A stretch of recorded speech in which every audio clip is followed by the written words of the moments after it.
আজি এই কৰ্দৈতলা অঞ্চলত আমি মোহন কলিতা ডাঙৰীয়াৰ ইয়াত আমি প্ৰশিক্ষণ 20 দিনীয়া প্ৰশিক্ষণ এটা আৰম্ভ কৰিব ওলাইছোঁ।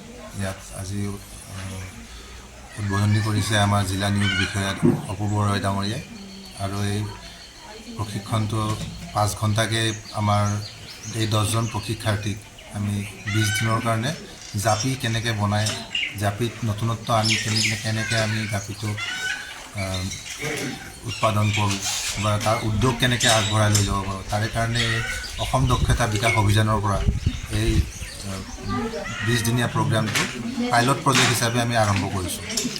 এইসকলে যদিও এই অঞ্চলটোত বেছিভাগে জাপিৰ অলৰেডি কাম কাজ কৰি থাকে, তথাপিও আমি তেখেতসকলক লাইভলিহুডতকৈও ওপৰত গৈ যাতে উদ্যোগ আৰম্ভ কৰে তেখেতসকলে, সেইকাৰণে তেখেতসকলক আমাৰ কলিতা ডাঙৰীয়াৰ আণ্ডাৰত তেখেতসকলে 20 দিনৰ কাৰণে এই প্ৰশিক্ষণটো লৈ তেখেতসকলে নিজৰ উদ্যোগ আৰম্ভ কৰিব পাৰিব বা তেখেতৰ লগত যোগদান হৈ কিনে কৰ্মসংস্থাপনো লাভ কৰিব পাৰিব।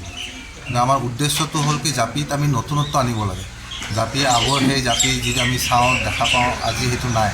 আমাৰ আপোনালোকে যেনেকৈ গম পায় অলৰেডি আমাৰ কলিতা ডাঙৰীয়াই জাপিটো ফল্ডিং কৰিব পৰা কৰিলে, কিয়নো এইটো জাপি আমি বাহিৰতো লৈ যাব পাৰোঁ সহজে পেকেজিং কৰি।